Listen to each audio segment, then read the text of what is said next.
네, 오늘 하나님 우리에게 주시는 말씀은 로마서 3장 23절, 24절 두 절 말씀입니다. 다들 찾으신 줄 알고 제가 하나님 말씀을 읽어드리겠습니다. 여러분을 사랑하는 하나님 말씀을 들으세요. 모든 사람이 죄를 범하였음에 하나님의 영광이 이르지 못하더니 그리스도 예수 안에 있는 속량으로 말미암아 하나님의 은혜로 값없이 의롭다 하심을 얻은 자 되었으니라. 아멘. 또 한 주 만에 만나게 돼서 반갑습니다. 또 지난주 우리가 폭풍처럼 몰아쳤잖아요. 그리고 또 한 주 만에 만나니까 더 기쁘고 좋은 것 같습니다. 원래 요셉 시리즈를 할 차례이지만 지난주에 저는 나눔을 통해서 누리는 멤버들 모두가 한 주간 얼마나 고통스럽고 아픈 일을 경험했다는 걸 알게 되었습니다. 원래 대체적으로 교회는 누군가가 고통을 겪으면 또 다른 누군가는 위로와 소망을 경험하기도 합니다. 서로 다른 경험을 하거든요. 그래서 위로와 소망을 경험한 사람들이 고통을 겪은 사람들을 위로해주죠. 하지만 지난주 누리는 멤버 대부분은 고통과 실패를 경험했습니다. 그리고 우리는 그 실패와 고통을 나누면서 서로를 위로했고 서로에게 복음을 전했죠. 위기를 통해 오히려 우리는 한 공동체라는 것을 더 깊이 인식하고 누렸습니다. 하지만 저는 목회자로서 우리가 왜 지난 한 주 동안 고통을 겪었는지에 대해서 고민해 볼 필요가 있었습니다. 그리고 함께 나누고 대화를 해본 결과 우리 모두는 잘 들어보세요. 성장통을 겪고 있었던 겁니다. 성장통이요. 이런 거죠. 우리 모두는 복음을 이해할수록 복음 안에서 신앙생활을 잘하고 싶다는 마음이 올라옵니다. 하지만 그 마음과 달리 현실의 벽 앞에서 늘 무너졌던 거죠. 그리고 이런 성장통은 누리는 만의 이야기가 아니라 복음을 누리는 모든 그리스도인들의 고통이기도 할 겁니다. 자, 그럼 우리는 우리 스스로에게 물을 필요가 있습니다. 왜 우리는 성장통을 겪어야 하는 걸까요? 왜 우리는 성장하고 싶은데 그 성장이 우리의 뜻대로 우리가 원하는 대로 되지 않는 거죠? 우리는 흔히 우리의 노력과 의지가 부족해서 그렇다고 생각합니다. 내가 좀 더 강하게 마음을 먹고 더 밀어붙이지 못해서 그렇다고 생각하죠. 하지만 성경은 그렇게 말하지 않습니다. 성경은 오히려 이렇게 말해요. 갈라디아서 3장 3절이거든요. 너희가 이같이 어리석으냐? 성령으로 시작하였다가 이제는 육체로 마치겠느냐? 바울은 갈라디아 교인들에게 하나님의 은혜인 성령으로 시작했다가 결국 우리의 육신의 열심으로 마무리하려 한다라고 말합니다. 왜 은혜로 시작했다가 결국 육체의 열심으로 마치려 할까요? 답은 간단합니다. 우리는 칭의를 깊이 이해하지 못했기 때문이다. 칭의요. 성경은 결국 우리가 칭의를 깊이 이해하지 못한다면 절대로 그리스도의 안에서 더 깊이, 더 성숙하게 성장하지 못한다라고 말하는 겁니다. 이런 의미에서 저는 오늘 칭의를 통해서 우리가 성장하지 못하는 이유에 대해서 드릴 거고요. 또 우리가 어떻게 성장해야 될지를 말씀드리도록 하겠습니다. 오늘 설교의 제목은요. 성장통을 겪고 있는 당신에게입니다. 성장통을 겪고 있는 당신에게. 저는 오늘 세 가지 대지로 설교하겠습니다. 먼저 첫 번째, 칭의란 무엇인지를 알아보겠습니다. 칭의가 무엇인지를 알아보죠. 그리고 두 번째, 칭의와 성장이 어떤 관계가 있는지 알아보겠습니다. 그리고 마지막 세 번째, 칭의가 우리의 삶을 어떻게 바꿔놓는지를 말하도록 하죠. 먼저 칭의가 무엇인가입니다. 우리 로마서 3장 23절 오늘 본문 한번 읽어볼까요? 23절입니다. 시작. 모든 사람이 죄를 범하였음에 하나님의 영광이 이르지 못하더니. 로마서의 저자인 바울은 우리 모두가 죄를 범한 죄인이라고 말합니다. 그리고 한마디로 덧붙입니다. 그래서 하나님의 영광이 이르지 못했다라고 말합니다. 여기서 영광은 단순히 하나님의 대단하심을 말하는 건 아닙니다.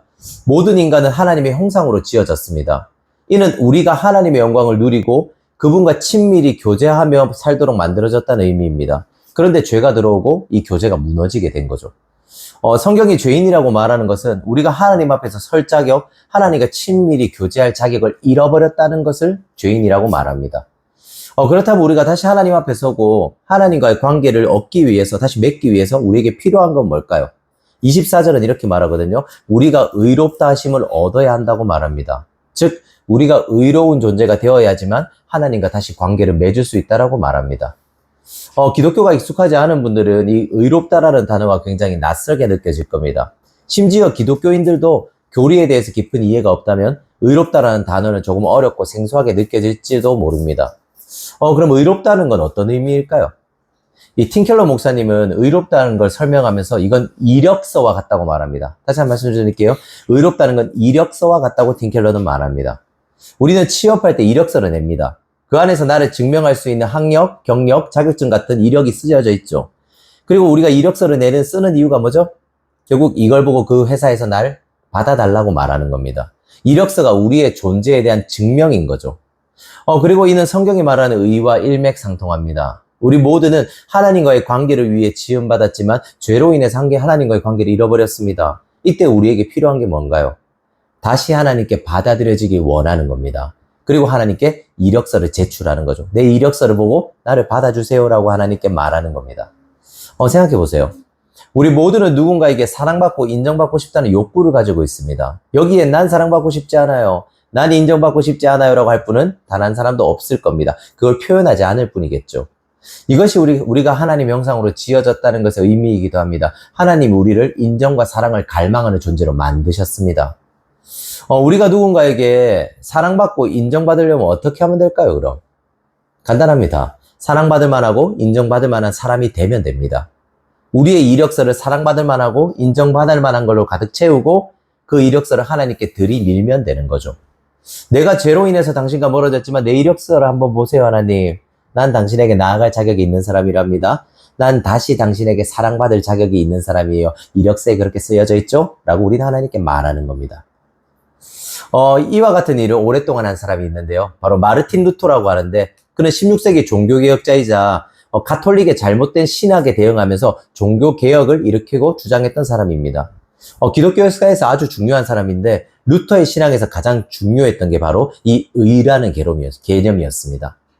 그는 누구보다 하나님을 위해서 잘 살고 싶어 했습니다. 그래서 그는 수도사의 길을 걷거든요. 여러분 수도사가 뭔지 아시죠? 이 가톨릭 신부 같은 것인데 결혼도 안 하고 산속에 있는 수도원에서 세상과 단절되어서 하나님을 위해서 기도만 하고 거룩한 삶을 사는 사람들을 수도사라고 합니다. 그리고 루터는 그 수도원에서요, 성경 말씀을 배울 때마다 하나님께 받아들여지기 위해서 자기 내면이 끊임없이 성장해야 한다고 배웠고 그렇게 믿었습니다. 하나님이 마음에 은혜를 부어주시면 점점 더 거룩해지고 그렇게 거룩해질수록 자신이 천국에 합당해지고 그만큼 의로워진다라고 배웠던 거죠. 자신의 이력서에 쓸 것이 많아진다고 생각했던 거예요. 하지만 이 과정은 결국 쉽지 않았습니다. 그리고 때로는 루터도 지칠 때가 있었죠. 그때마다 동료 신학자들이 루터를 달리면서 이렇게 말했다고 해요. 하나님은 최선을 다하는 자의 은혜를 거절하지 않는다. 그리고 이 문장을 루터를 고통 속으로 밀어넣었습니다. 이때부터 루터의 마음속에 이런 질문이 떠나질 않은 거예요. 내가 최선을 다했다는 걸 어떻게 확인하지? 과연 나는 천국에 합당할 만큼 선한가? 만약 오늘 밤 내가 죽는다면 나는 어떻게 되는가? 나는 하나님 앞에서 설 만큼 의로운가? 나는 어느 정도지라면서요. 그렇게 루터는 계속해서 하나님을 오해해 갔습니다. 루터가 수도원까지 들어가면서 열심을 낸 이유가 뭔가요? 하나님께 사랑받을 만한 존재가 되고 싶어서 하나님께 받아들여질 만한 존재가 되기 위해서 그는 그 수도원에 들어갔던 겁니다. 하나님께 좋은 이력서를 내고 싶었던 거죠. 하지만 그의 열심의 동기는 하나님을 사랑하는 마음은 아니었습니다. 그럼 그의 동기가 뭐였을까요? 오히려 두려움이었죠.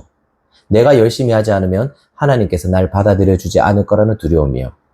루터에게 하나님은 완벽을 요구하시고 달리 주는 것도 없이 그저 처벌만을 내리시는 폭군처럼 여겨졌던 겁니다.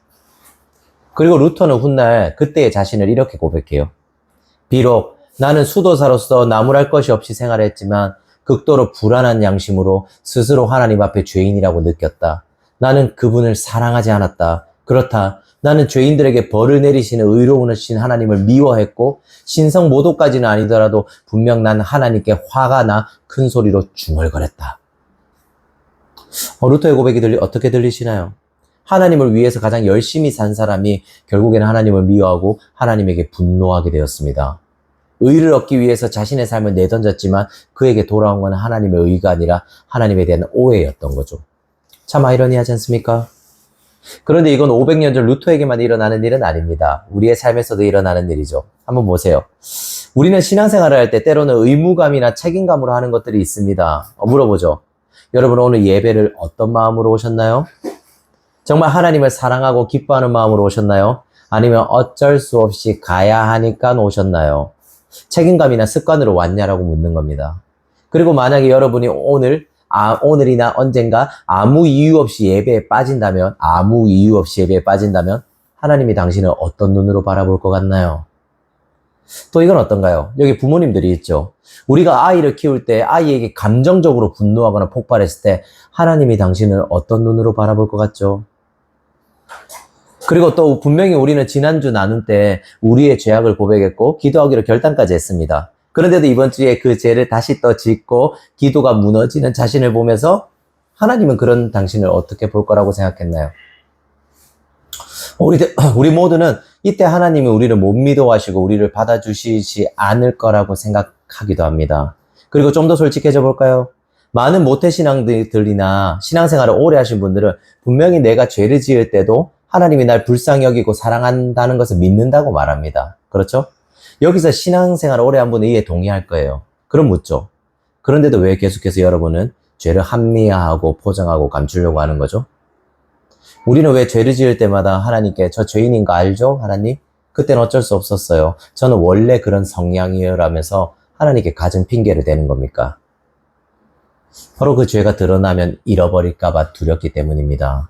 핑계를 대고 합리화하고 감추지 않으면 하나님이 날 받아주시지 않을까봐 우리는 하나님을 사랑한다고 말하면서 한편으로는 하나님을 두려워하고 있는 거죠.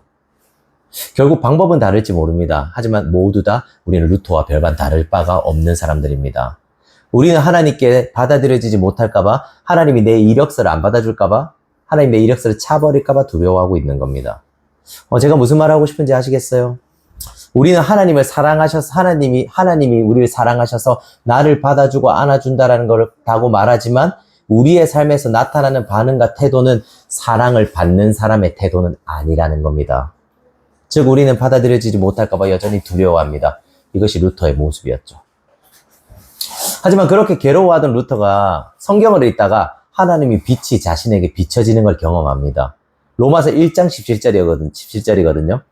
복음에는 하나님의 의가 나타나서 믿음으로 믿음에 이르게 하나니 기록된 바 오직 의인은 믿음으로 말미암아 살리라 한가 같으니라. 이 말씀을 보면서 루터는 하나님의 의는 내가 하나님께 제출해야 하는 이력서가 아니라 하나님이 나에게 주시는 선물이라는 걸 깨닫습니다. 쉽게 말하면 이런 겁니다.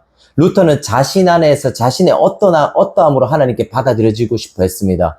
하지만 자신의 어떠함으로 받아들여지는 게 아니라 외부에서 오는 어떠함으로 자신이 받아들여진다는 걸 깨닫게 된 겁니다. 그리고 오늘 본문인 24절은 이렇게 말해요. 그리스도 예수 안에 있는 속량으로 말미암아 하나님의 은혜로 값없이 의롭다 하심을 얻은 자 되었느니라. 여기서 값없이는 아무런 이유 없이 주어지거나 행해진 것을 말합니다. 즉 하나님의 의는 내가 만들어낸 게 아니라 내 속에서 나온 게 아니라 하나님으로부터 외부에서 거저 이유 없이 주어지는 거라고 말하는 겁니다. 한번 생각해 보십시오. 여러분은 살면서 값없이 무언가를 받아본 적이 있습니까? 우리 공짜 다 좋아하잖아요. 정말 여러분은 값없이 무언가를 많이 받아본 적이 있나요? 우리는 생각해보면 생각보다 많이는 없을 겁니다. 대부분은 우리가 값을 지불하고 받은 것들일 겁니다. 또 예를 들어보죠. 지금 다니는 직장은 여러분은 왜 채용했을까요? 여러분이 일을 하기 때문입니다. 여러분은 사랑해서 채용한 게 아니에요. 여러분의 노동력이 필요했습니다. 그리고 우리가 일을 그만두면 직장과의 관계는 어떻게 되죠? 끝이 납니다. 서로 값을 지불하는 관계였던 거죠. 그럼 여러분의 곁에 있는 친구들은 왜 여러분의 곁에 있는 걸까요? 조금 잔인하지만 서로에게 얻을 것이 있기 때문입니다.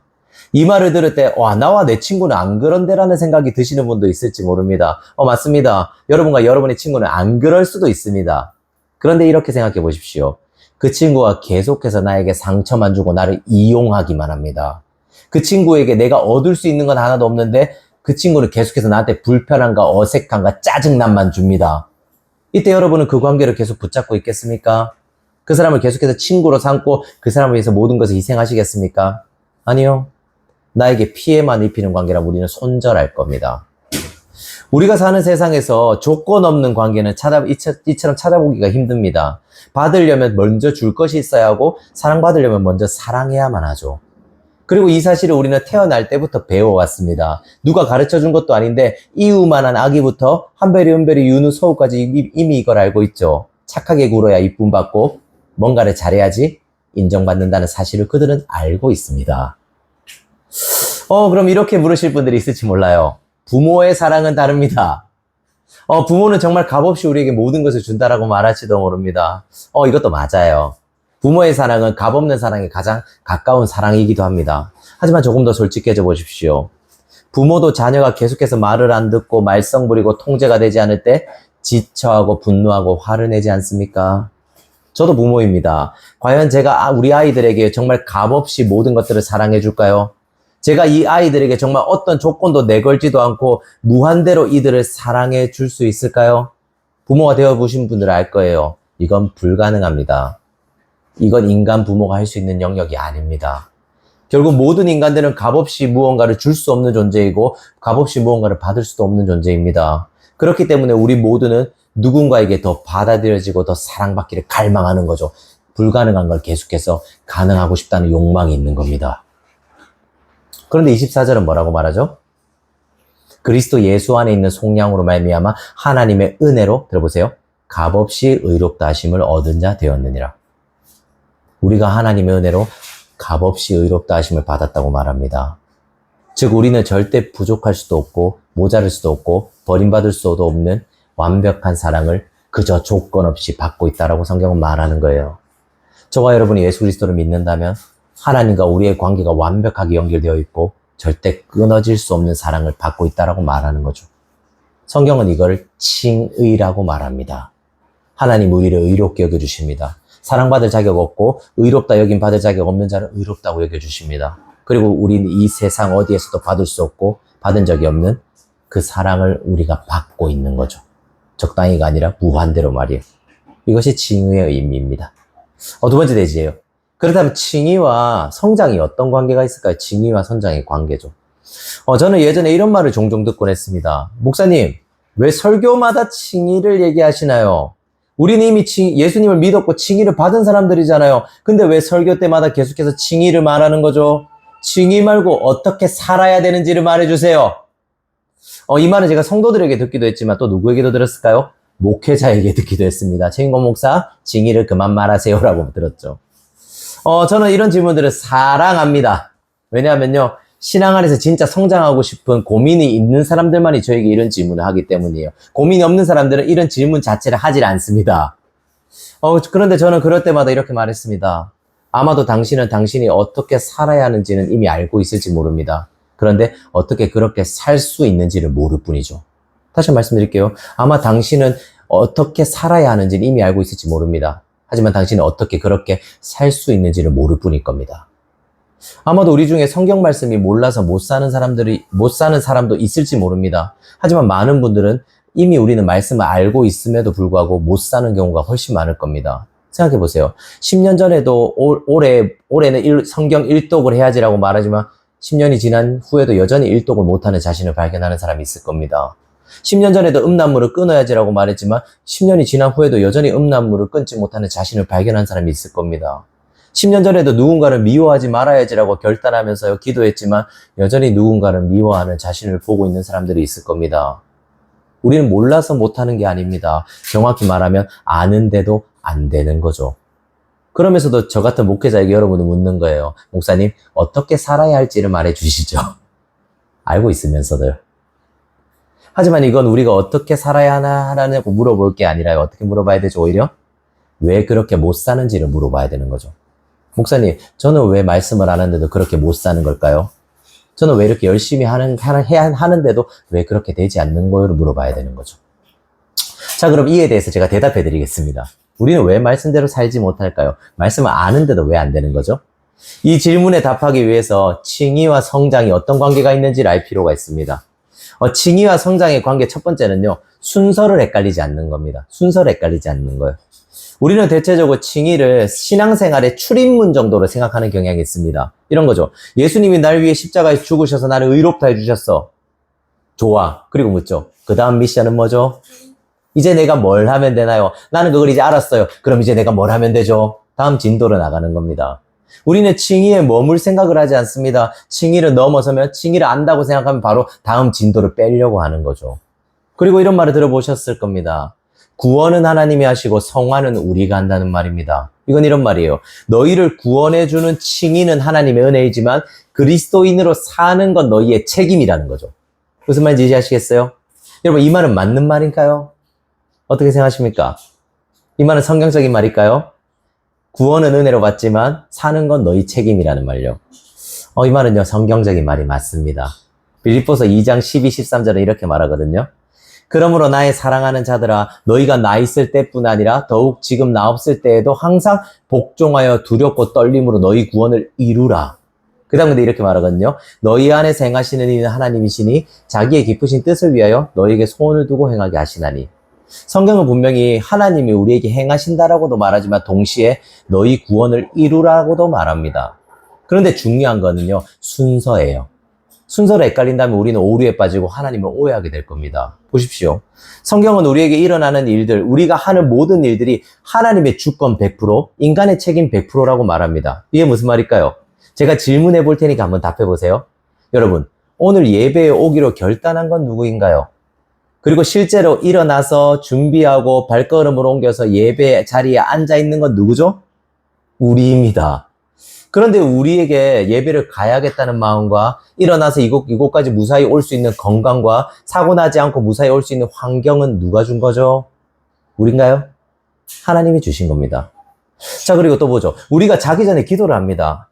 기도하기로 결단한 건 누군가요? 그리고 마음속으로나 입 밖으로 기도문을 말하는 건 누구죠? 우리입니다. 그런데 기도해야겠다는 마음을 주신 분은 누구죠? 그날 하루 있었던 일을 돌아보게 하시고 나에게 기도가 필요하다는 걸 느끼게 하신 분은 누구인가요? 하나님입니다. 이것이 하나님의 주권 100%, 인간의 책임 100%의 의미입니다. 우리가 하나님을 위해 하는 모든 행동은 저와 여러분이 한 책임 100%의 행동이 맞습니다. 그러나 그중 어느 하나도 하나님의 주권 100%가 없이 행해지는 건 아무것도 없습니다. 무슨 말인지 아시겠습니까? 우리가 하나님을 위해 결단하고 실행하고 행한 것은 모두 다 하나님의 은혜 없이는 불가능한 일이라는 겁니다. 그래서 사도 바울은 자신의 삶에서 이런 고백을 하거든요. 들어보세요. 고린도전서 15장 10절입니다. 그러나 내가 나된 것은 하나님의 은혜로 된 것이니 내게 주신 그의 은혜가 헛되지 아니하여 내가 모든 사도보다 더 많이 수고하였으나 내가 한 것이 아니요 오직 나와 함께 하신 하나님의 은혜로다. 사도 바울은 누구보다 하나님을 위해서 많은 수고를 했습니다. 죽을 고비도 몇 번 넘겼고요. 그의 인생은 고난과 고통의 연속이었습니다. 저런 사람이 예수님 믿는 사람이라면 우리는 사실 그럴 정도로 믿지 못하게 될 겁니다. 그 정도로 바울은 고통스러운 삶을 살았습니다. 그리고 그럴 때마다 바울은요, 포기하지 않고 결단하고 또 결단하고 또 결단했습니다. 죽을 지경에 이르면서까지 그는 포기하지 않고 사역한 거죠. 이게 뭐죠? 그의 책임 100%를 한 겁니다. 그의 책임 100%요. 그런데 그는 뭐라고 말하나요? 내가 책임 100%로 다 했습니다. 다 내가 한 겁니다. 내가 죽도록 했습니다. 내가 결단하고 또 결단했습니다. 내가 노력했습니다. 내가 한 거예요 라고 말하나요? 아니요. 내가 한 것이 아니라 오직 나와 함께 하신 하나님의 은혜로다. 자신이 한 모든 것이 뭐라고 말하죠? 100% 은혜. 하나님의 100% 주권이라고 말하는 겁니다. 사도 바울은 자신이 한 책임 100%에 대해서 말합니다. 하지만 그 시작은 늘 하나님의 주권, 하나님의 은혜가 100%였다고 말하는 겁니다. 무슨 말인지 이해하시겠어요?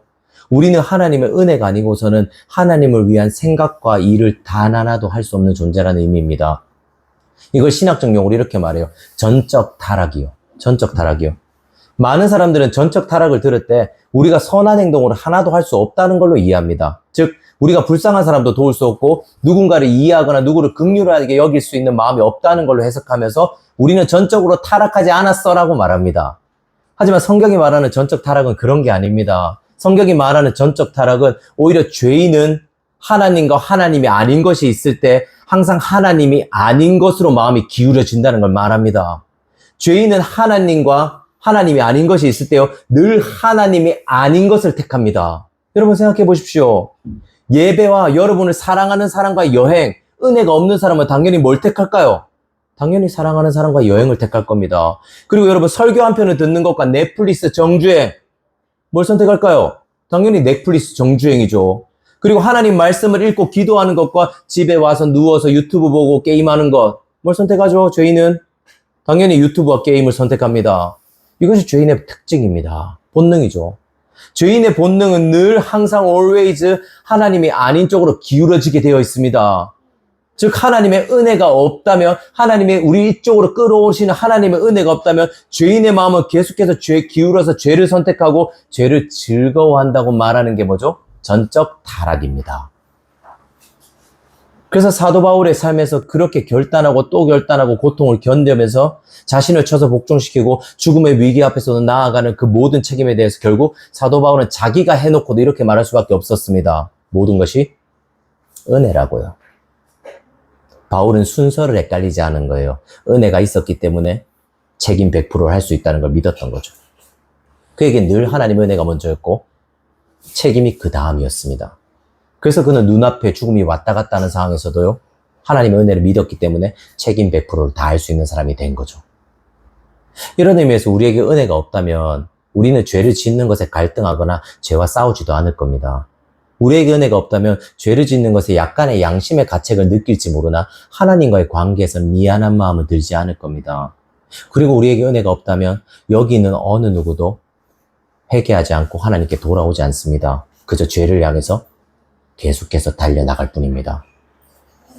그래서 우리에게 죄 때문에 고통스러워하고 아파하는 마음이 있다면요, 죄와의 싸움에서 낙담하고 좌절하고 변하지 못하는 자신을 괴로워하는 마음이 있다면요, 지난주 우리 교회의 상황 같은 일이 있다면요, 그건 하나님이 당신을 저버리거나 등한시 여기는 게 아닙니다.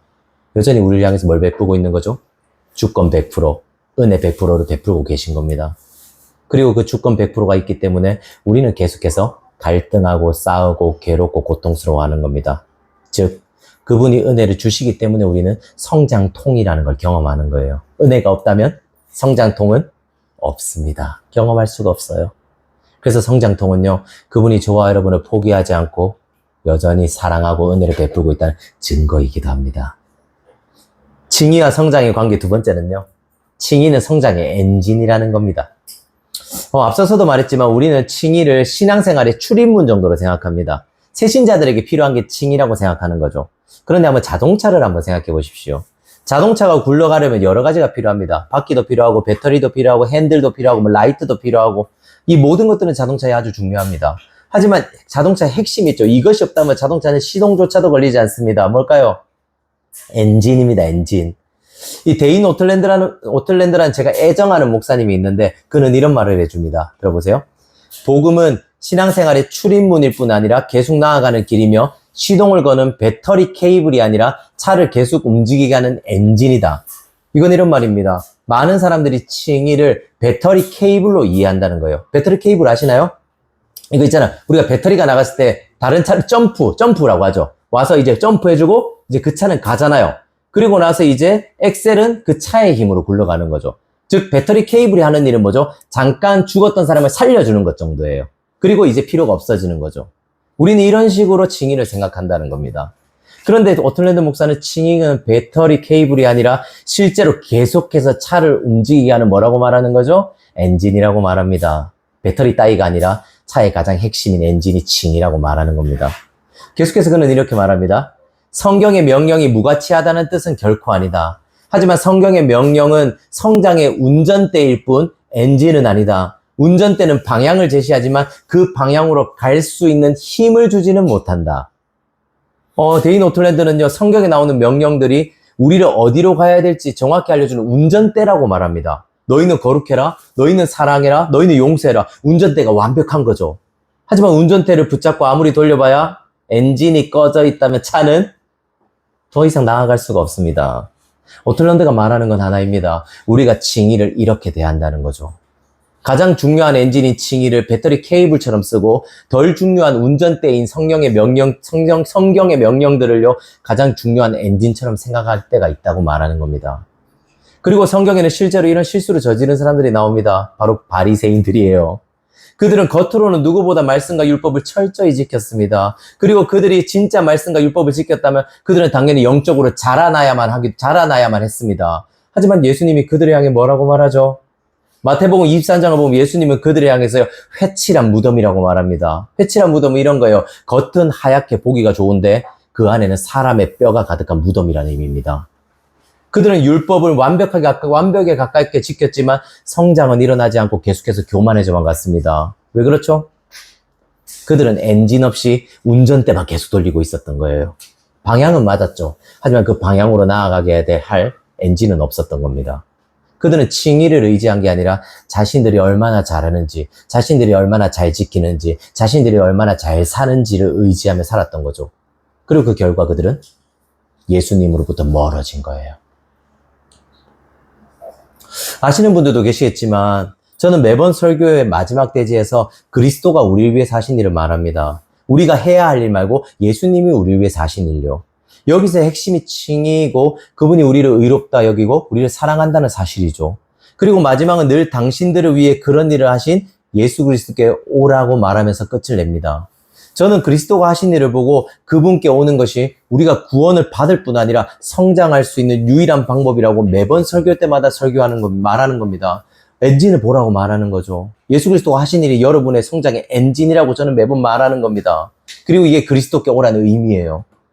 그런데 저는 실제로 많은 사람들에게 이런 피드백을 받은 적이 있습니다. 목사님은 왜 매번 은혜만 말하는가요? 결국 그리스도가 모두 행하셨다고 말한다면 사람이 변화될까요? 오히려 은혜만 말하면 사람들이 어차피 죄를 지어도 구원받을 거 아니야. 그럼 막 살지 않을까요? 막 살아야지라고 하지 않을까요? 그리고 그리스도께 오라는 말은 대체 무슨 말이죠? 이 말을 한 사람 중에 한 명은 여기 앉아 있고요. 그때는 의심했지만 지금은 누구보다 진리를 사랑하고 있죠. 하지만 놀랍게도 성경은 바울도요, 저와 같은 질문을 받았다는 사실을 알고 계십니까? 이 질문을 바울을 받았어요. 왜 은혜만 말하는 거죠? 그러면 사람이 막 살지 않을까? 이 질문을요, 바울도 받았습니다. 바울은 로마서 3장에서 칭의에 대해서 깊이 말합니다. 그리고 6장에 가서 이런 말을 해요. 로마서 6장 1절이거든요. 들어보세요. 그런즉 우리가 무슨 말을 하리요? 은혜를 더하게 하려고 죄에 거하겠느냐? 로마서 6장은 바울의 가상의 반대자에 대한 반문을 하는 내용입니다. 그런데 가상의 반대자가 있다는 건 무슨 말이죠? 바울의 설교를 듣고 그럼 막 살아도 되겠네. 어차피 하나님이 날 사랑하니까 죄를 지어도 되는 거 아니야? 라고 생각하는 사람들이 실제로 있었다는 겁니다. 저와 같은 상황인 거죠. 참 재밌지 않습니까? 그리고 저도 예전에 과연 내 설교를 듣고 사람들이 막 살면 어쩌지라는 고민을 한 적이 있었습니다. 그것 때문에 이렇게 설교하는 게 맞을까? 나도 성도들에게 이렇게 살아라고, 안 살면 안 된다라고 막 그런 쏟아붓는 게 필요하지 않을까라는 고민을 또 고민하고 또 고민했습니다. 그런데 그때 마틴 로이드 존스 목사의 로마서 강해 책을 읽고 이런 저의 걱정이 싹 사라졌습니다.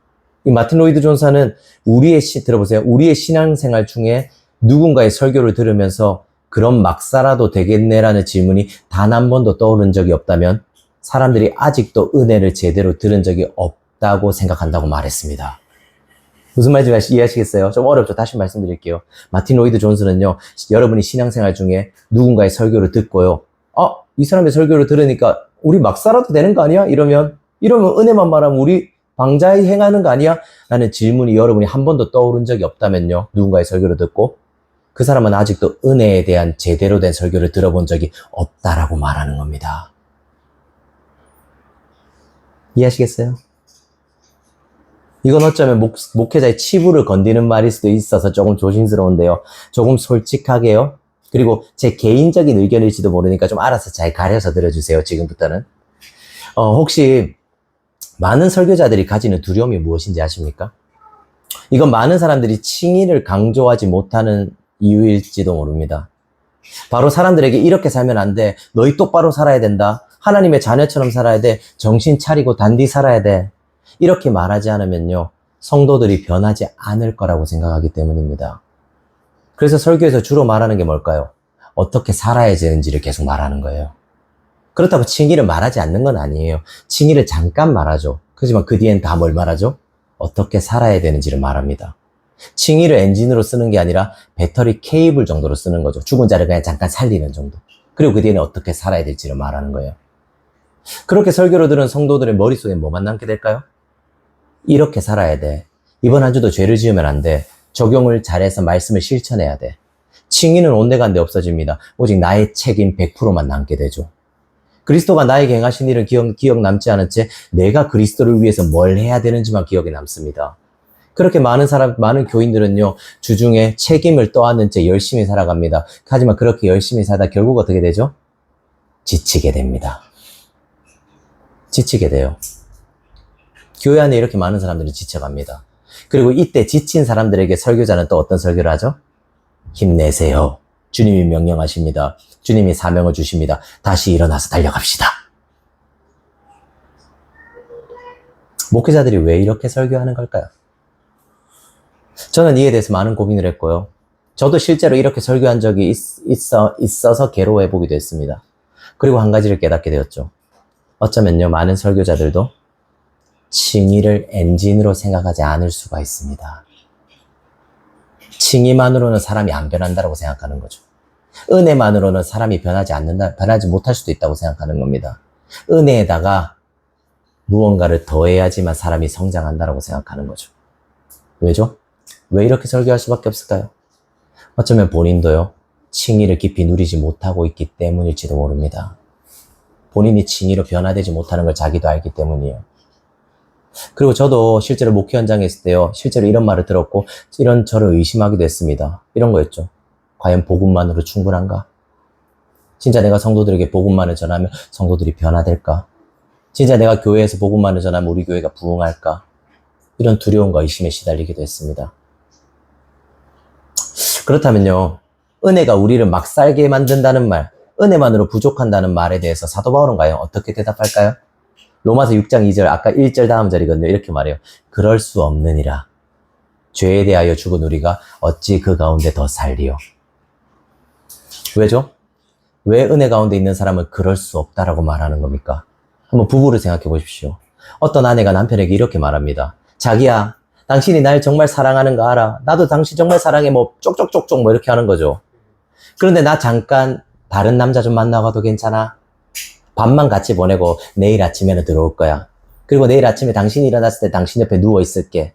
당신 나 사랑하잖아. 이해해 줄 수 있지? 어떠십니까?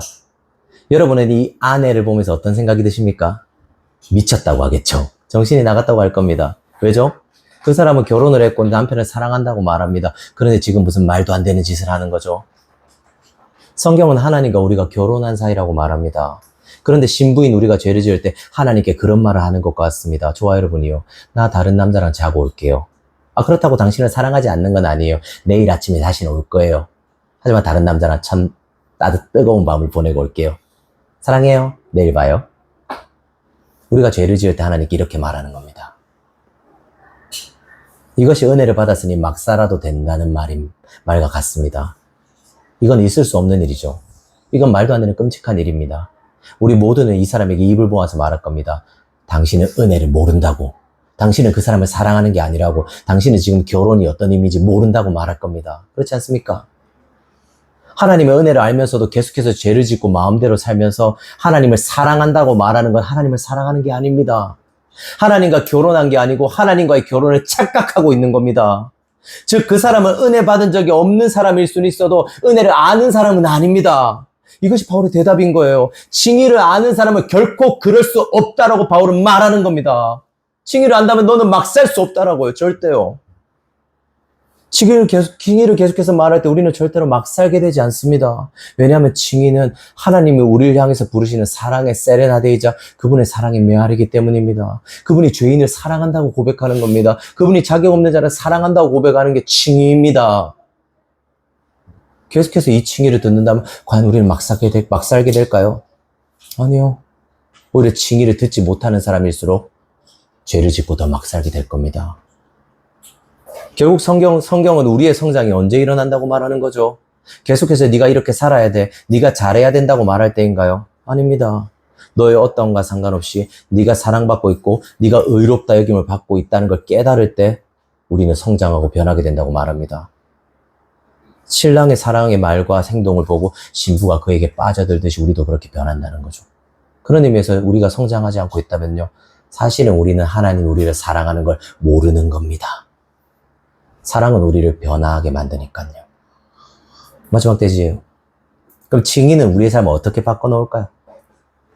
자, 그럼 가장 중요한 거죠. 칭의라는 엔진이 우리의 삶을 어떻게 현실적으로 바꿔놓는지, 실제적인 삶입니다. 보죠. 칭의가 우리의 삶을 어떻게 바꾸는지 실제적인 예시를 몇 개 들어드리겠습니다. 먼저는 일과 성과예요. 우리도 직장인들이 있잖아요. 그리고 학생도 있죠. 우리 중에 분명히 직장인 학교에서 증명해야 된다는 압박에 시달리는 분들이 계실 겁니다. 프로젝트를 잘 쳐내야 되고 성적을 잘 받아야 된다는 압박이죠. 우리는 일을 잘하거나 성적을 잘 받을 때는 기분이 좋습니다. 하지만 그렇지 못할 때는 괴로워합니다. 왜 그럴까요? 내 성과가 내 존재의 근거이기 때문입니다. 내 이력서가 곧 나입니다. 그렇기 때문에 이력서에 흠이 난다면 내가 흠이 나는 것과 같습니다. 하지만 칭의를 아는 사람들은 다릅니다. 그의 이력서는 이미 그리스도의 것으로 교체되었습니다.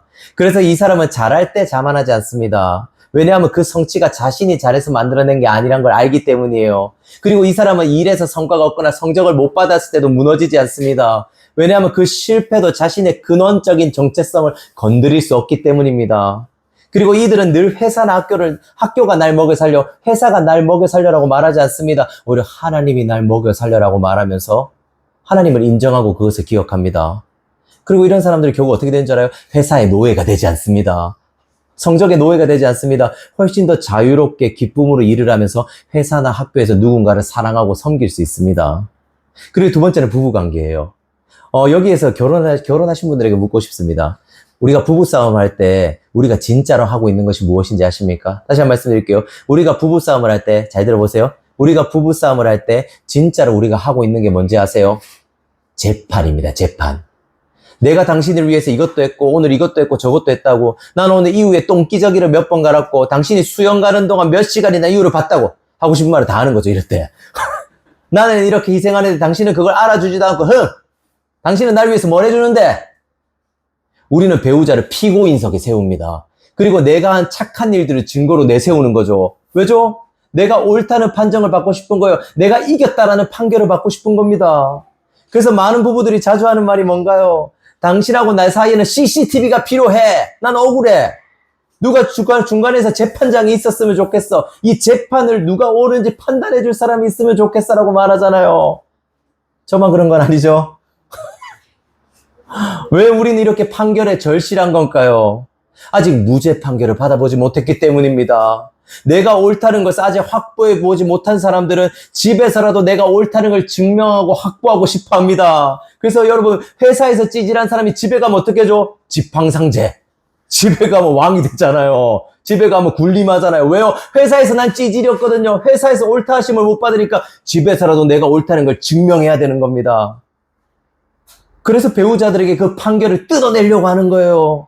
나는 옳고 너는 틀렸어. 하지만 칭의를 아는 자들은 이미 우주에서 가장 높은 법정에서 무죄 선결을 받았습니다. 그러니 안방 판정에서 이길 필요가 없는 거죠. 그래서 칭의를 아는 사람들이 제일 자주 하는 말이 뭔지 알아요? 내가 미안해. 내가 잘못했어. 내가 널 더 사랑해주지 못했어. 라는 사과입니다. 왜 우리가 미안해란 말이 하기 힘든가요? 우리도 하기 힘든 사람도 있잖아요. 이 말을 하면 내가 지는 것 같고, 그럼 이 판결에서 지은 것 같기 때문입니다.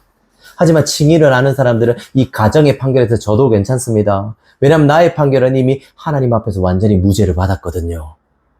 그리고 이런 칭의를 깊이 묵상할수록 부부관계는 점점 변화됩니다. 서로 재판하는 게 아닙니다. 네가 잘못했니 내가 잘못했니를 말하지 않습니다. 오히려 어떻게 하죠? 서로를 용서하고 서로를 용납하기 시작합니다. 내가 잘못했어. 내 잘못이야. 내 탓이야 라고 말합니다. 그리고 복음은 우리 부부를 점점 변화시켜 가는 거죠. 마지막으로 칭의는 관계를 변화시킵니다. 우리는 쿨한 척을 잘합니다. 하지만 관계 앞에서 반대로 참 많이 두려워하기도 합니다. 우리가 왜 마음에도 없는 자리에 참석하는지 아십니까? 이거 아세요, 여러분? 우리는 예배는 빠질 때가 있어도 결혼식이나 장례식은 잘 안 빠집니다. 왜 그럴까요? 눈치를 보기 때문이죠.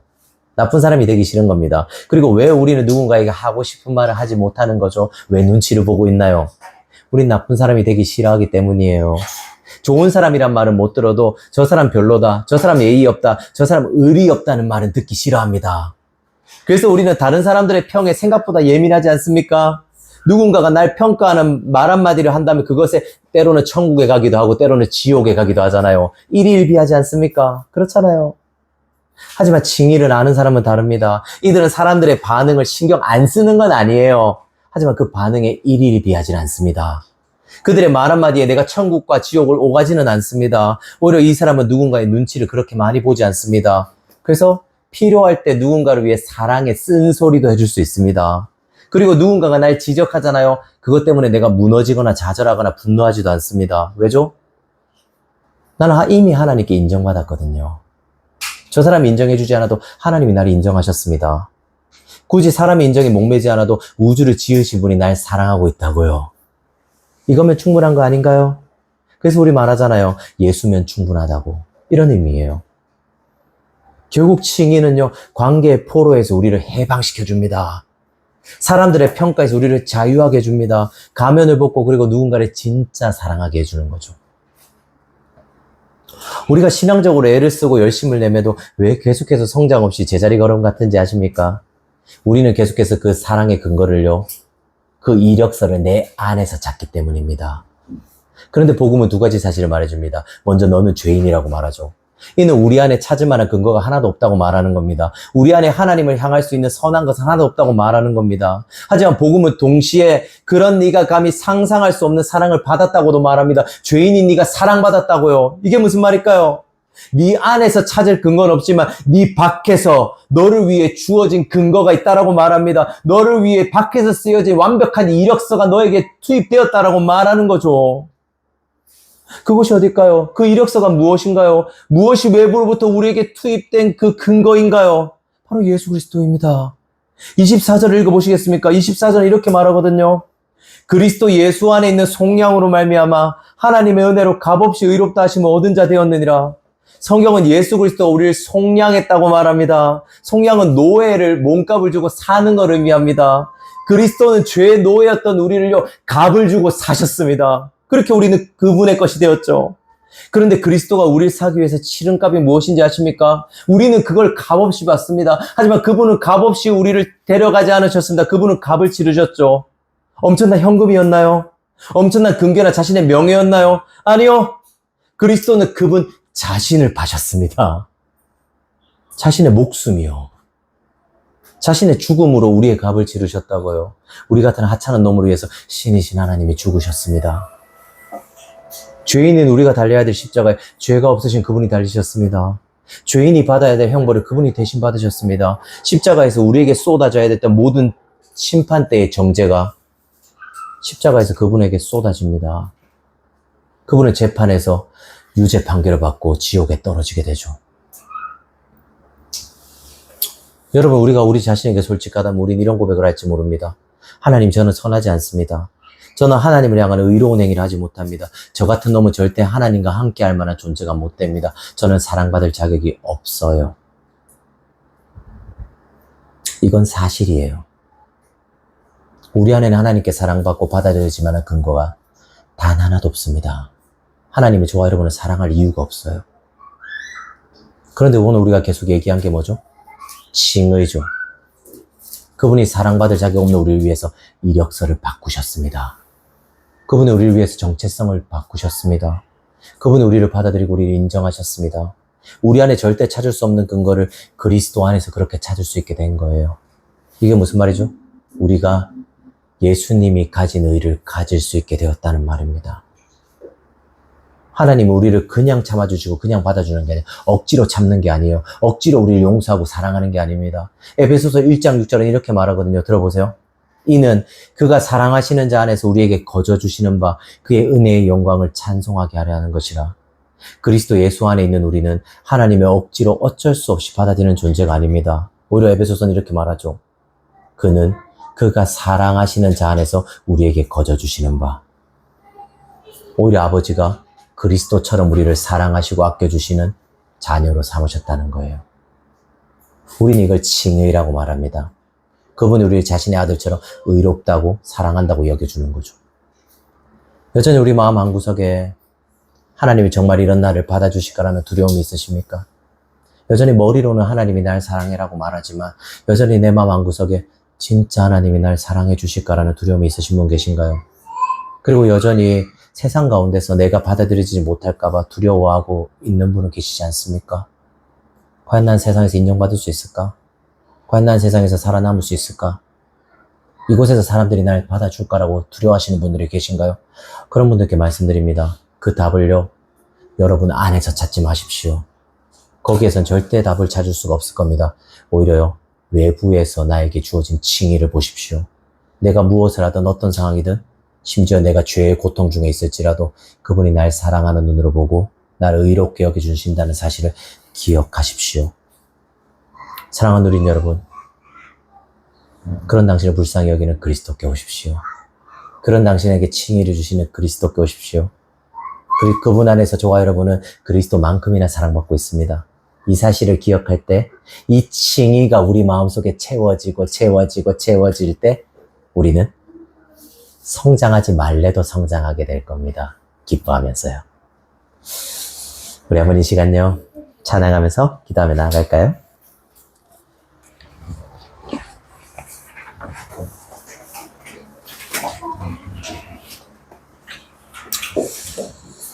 여러분, 우리 지난주에 참 고통스러움을 많이 겪었잖아요. 그래서 저는 한 주 동안 여러분들을 위해서 기도하면서 이것이 성장통이라는 사실을 알았습니다. 여러분 지금 하나님의 은혜가 있기 때문에 성장통을 경험하는 거예요. 여러분의 하나님의 은혜가 없다면 여러분은요, 성장통을 절대로 경험하지 않습니다. 왜냐하면 은혜가 있는 사람만이 죄 때문에 갈등해요. 은혜가 있는 사람만이 죄를 아파합니다. 은혜가 있는 사람만이 죄책감을 느껴요. 그리고 하나님을 사랑하고 싶어 하죠. 그 여러분의 여전히 성장통이 있다면요, 하나님이 여러분에게 은혜를 베푸시는 거라는 증거예요. 여러분 어떠세요? 성장통을 경험하고 계십니까? 아니면 여전히 무시하면서 그렇게 살아가고 있나요? 그런 우리를 위해서 예수님이 십자가에 죽으셨다고 말하는 거예요. 여전히 성장통을 잘 알지 못하고 헤아리지 못하는 우리 위해 십자가에 죽으셨다는 거죠. 그리고 그런 우리를 의롭다 여기십니다. 이해가 안 되죠? 저는 때로는 칭의를 생각하면 이해가 안 돼요. 왜죠? 그래서 존 스토트 목사님이란 이렇게 말해요. 칭의는 가장 인기 없는 교리라고 말해요. 왜 그런지 아세요? 사람들이 이걸 못 받아들이는 거예요. 너무 쉽거든요. 나 같은 놈을 사랑한다고? 에? 그리고 받아들이기만 하면 된다고? 그럼 막 살아도 되겠네? 이렇게 쉽게 생각한다는 거죠. 하지만 진짜 칭의를 이해하면 그렇게 되지 않습니다. 그분이 나를 얼마나 사랑하는지 알면 우리는 그분을 사랑할 수밖에 없게 됩니다. 그런 의미에서 우리 한번 이 찬양 했으면 좋겠어요. 예수의 피를 힘입어라는 찬양이거든요. 여러분이 계속해서 책임만으로 하나님께 나아가지 않았으면 좋겠어요. 오히려 하나님의 주권 100%, 은혜 100%가 있다는 걸 기억하면서 또 책임 100%를 다하는, 그렇게 그리스도인으로 살아가는 저와 여러분이 되길 원합니다. 우리 한번 이 찬양하면서요, 정말 하나님, 정말 은혜 100%로 당신의 피를 힘입어서 나아가기 원합니다. 이런 나를 붙들어 주세요라고 우리 한번 찬양하고 기도하며 나아갑시다.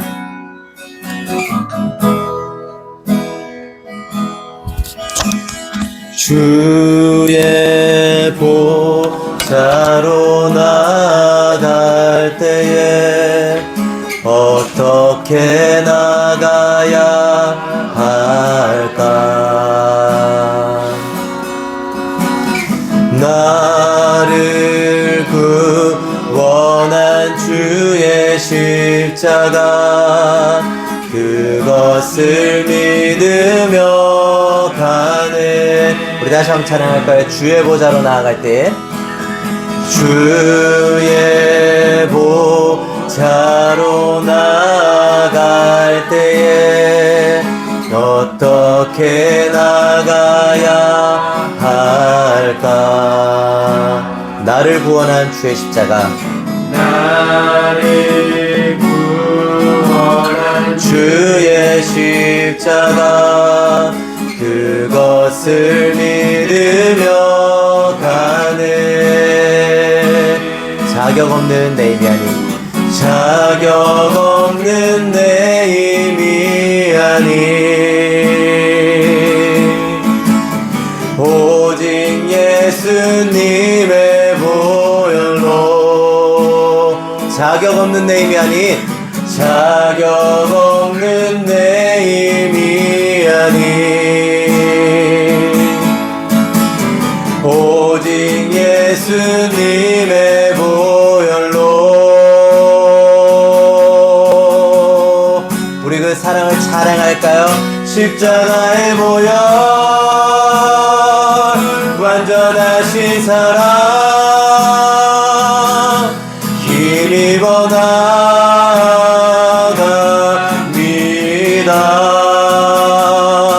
십자가의 보혈, 완전하신 사랑, 힘입어 예배합니다. 우리 2절로 한번 찬양할까요? 주의 보좌로 나아갈 때, 주의 보좌로 나아갈 때에 나 여전히 부족하나,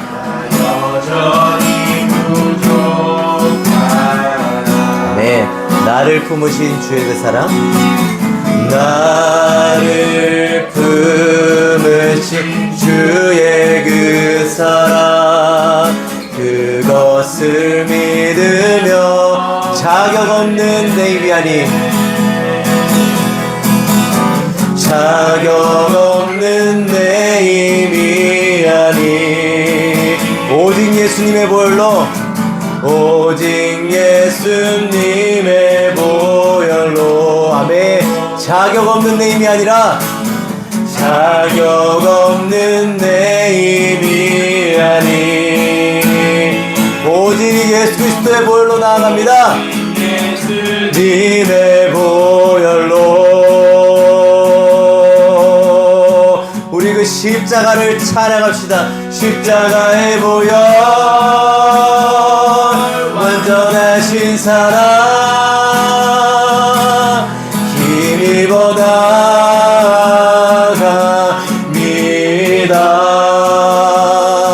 십자가의 보혈 완전하신 사랑 힘입어 예배합니다.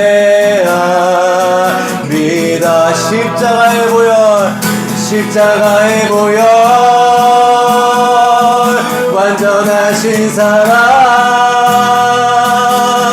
힘입어 나갑니다.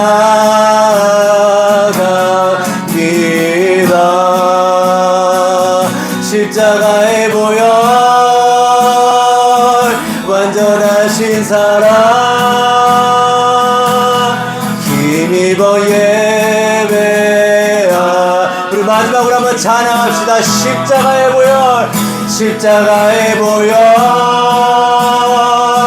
완전하신 사랑 힘입어 나갑니다.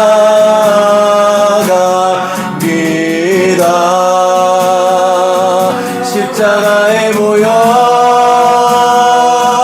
완전하신 사랑 힘입어 예배합니다. 십자가의 보혈 십자가의 보혈 완전하신 사랑 힘입어 나갑니다.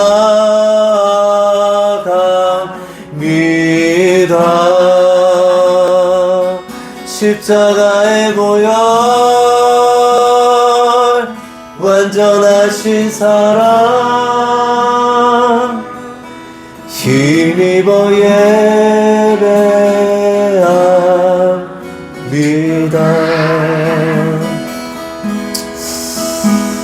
우리 지금 한번 기도했으면 좋겠습니다. 우리 여러분 여전히 신앙생활 할 때요 나의 책임으로 하고 있지 않습니까? 이렇게 해야 되는데 이렇게 하지 하나님이 기뻐하실 거야. 이렇게 하지 하나님 날 받아주시지 않을까? 이렇게 하지만 하나님 그래도 날 못 믿어하지 않을까라는 그렇게 여러분 신앙생활하면서 성장을 바라고 있지 않습니까? 그런 식으로 성장은 일어나지 않습니다.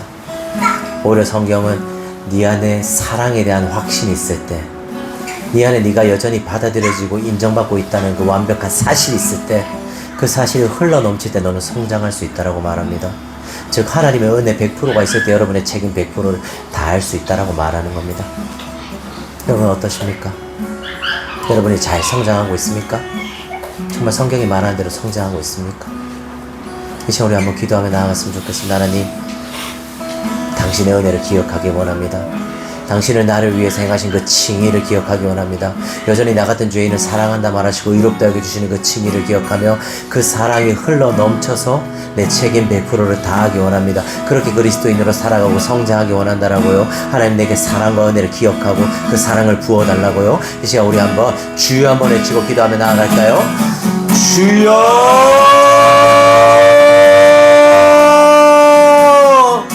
하나님 아버지 시간 우리가 기도하면서 나아갑니다. 하나님 여전히 우리는 성장에 있어서 여전히 우리의 책임을 여전히 강조하는 바가 있습니다.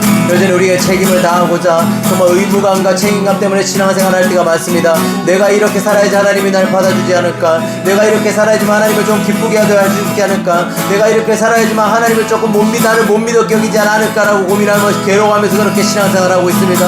하지만 우리 안에 하나님의 은혜가 100% 가득할 때, 하나님의 책임이 하나님의 사랑이 우리 안에 가득할 때, 하나님의 영광과 하나님의 주권이 우리한테 가득할 때 우리는 그 사랑으로부터 100%를 날 수 있다는 걸 알고 있습니다. 하나님, 우리가 하나님의 사랑을 더 깊이 누리기 원합니다. 신부를 사랑하시는 신랑의 그 세레나데가 신부를 위해서 자신의 목숨마저도 아끼지 않으시고 자신의 모든 값을 치러서라도 우리를 사고 싶어 했던 그 사랑을 내가 더 깊이 알기 원합니다. 하나님, 우리는 하나님께 이미 사랑받고 있습니다. 십자가에서 그분이 나를 향한 대값을 모두 다 치르셨습니다. 십자가에서 우리에게 주어진 건 당신의 향한 완전한 사랑입니다. 당신의 완전한 사랑을 그 십자가를 바라볼 때마다 내게 새로워집니다. 하나님, 우리의 마음에 그 사랑이 가득 찰 수 있게 도와주십시오. 나의 힘으로 나아가는 것이 오직 십자가에 보이는 능력으로 나아갈 수 있게 도와주십시오. 완전하신 그 사랑의 힘으로 내가 나아갈 수 있게 도와주십시오.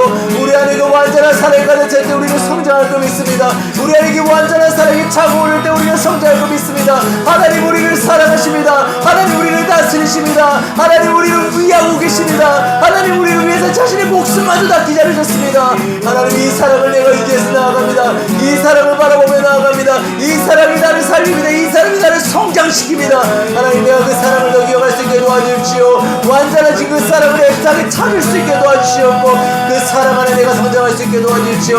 그 사랑을 바라보면서 나아갈 수 있게 도와주십시오. 그 사랑 안에서 당신을 더 누리고 당신을 더 사랑할 수 있게 도와주십시오. 십자가의 그 사랑을 더 알기 원합니다. 하나님, 십자가의 그 사랑을 내 마음에 더 새기기 원합니다. 내 안에 하나님께 인정받았다는 사실, 나는 하나님께 여전히 사랑받고 있다는 사실을 기억하기 원합니다. 하나님, 우리가 이 사실을 기억할 수 있게 도와주십시오. 이 사실 안에서 하나님을 더 사랑 하나님을 누릴 수 있게 도와주시옵고 그리고 또 그리스도인으로서 성장하며 책임지며 살아갈 수 있게 도와주십시오. 우리가 바울 같은 삶을 살 수 있게 도와주시고 예수님을 닮은 삶을 살 수 있게 도와주십시오. 우리가 그 사랑을 읽어 또 예배하며 나아갈 수 있게 도와주십시오. 하나님 아버지, 감사합니다. 우리는 때로는 하나님의 사랑이 100%인 걸 알면서도 여전히 하나님의 사랑이 100% 누리지 못한 채 내 책임 100%를 다하려다 보니까 지칠 때가 있습니다. 우리는 내 성장통을 바라보면서 나는 왜 잘하지 않는 거지? 나는 왜 여전히 그 제자리 걸음인지라는 두려움을 가지기도 합니다. 그리고 이런 우리를 하나님 받아주실 거라는 두려움도 있죠. 하지만 그런 우리를 향해서 하나님 말씀하십니다. 너의 어떠함에도 불구하고 내가 너를 사랑한단다. 너의 어떠함에도 불구하고 내가 너를 의롭게 여긴단다. 너의 어떠함에도 불구하고 내가 너를 포기하지 않을 거라고 말합니다. 하나님, 우리가 이 칭의를 가슴에 새길 수 있게 도와주십시오. 이 칭의로 흘러넘쳐서 우리가 그리스도인으로서 또 책임 100%를 다할 수 있게 은혜 내려주십시오. 이 모든 말씀 예수님의 이름으로 기도드렸습니다. 이제는 주 예수 그리스도의 은혜와 하나님 아버지의 값없는 사랑과 성령님의 교통하심이 이곳에서 하나님 은혜 100%를 알고 또 우리의 책임 100%를 다하기 원하는 정말 그리스도인으로서 참되게 성장하기 원하는 누리는 교회 성도 머리 위에 이제부터 영원히 함께 있을지어다. 아멘.